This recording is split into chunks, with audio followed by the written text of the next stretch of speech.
Hello guys, mabilis ang installation lang ito. Dito guys, maraming salamat. Bibigyan ko lang kayo ng konting idea yan. Pasensya na kayo at napakaisina ng ating video yan guys. Siguraduhin lang natin na na okay magkakabit ng ating frame. Yan, diyan natin ilalagay yung condenser. So napakasikip pero no choice tayo dito. Ang importante ay ikabit lang natin ng maayos ang ating mga tubo at walang mangyayaring leaking. Yan yung ating ikakabit guys. Isang 2 tons na high run tatak split AC 410A na ang gas nito guys. At sikan na nabili ng ating customer, ng ating kaibigan, at ipapakabit sa atin ngayon. Ayan guys, at ikakabit na natin to. Hindi na natin ipakita yung iba pang mga preparasyon, pero ito lang yung mga konting idea na may bibigay ko sa inyo. At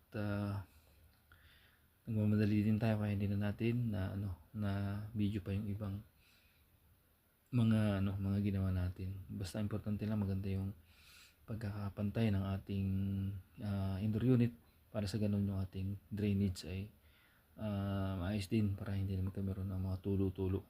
Although normal lang din kapag madumi na talaga yung aircon, nagkakameron ng ganun at saka pagbarado ang drain. At yun, mabilisan lang talaga to guys. At pasensya na kayo, yung tubo nito hindi masyado maganda yung pagkakalagay kasi nga wala tayong mga gamit. Ayan, kaya yung tubo kapos din, kaya ang ginawa natin dito na natin sa baba para magkasya lang yung tubo, kasi kung iikot pa natin sa kabila so masyado mahaba yung tubo, so hindi nakakasya yung tubo natin. So ang importante lang naman guys dito ay huwag magkameron ng leaking, yan natin yung magiging problema talaga. Ayan, dito natin ilalagay yung condenser, maskip, wala no choice tayo kasi wala naman ibang paglalagyan. Ayan, talagang pero kung tutuusin hindi dapat ganyan kasi sobrang suffocate ng ating unit. Pero yun, meron namang ventilasyon din sa ibabaw kasi yun na siguro. Yan. Yan, ipinatong na natin ito guys sa hollow blocks. Matibay yung hollow blocks dito. Kaya sigurado namang hindi naman yan basta-basta madudurog. Ayan yung tubo natin. Ikabit na rin natin yan.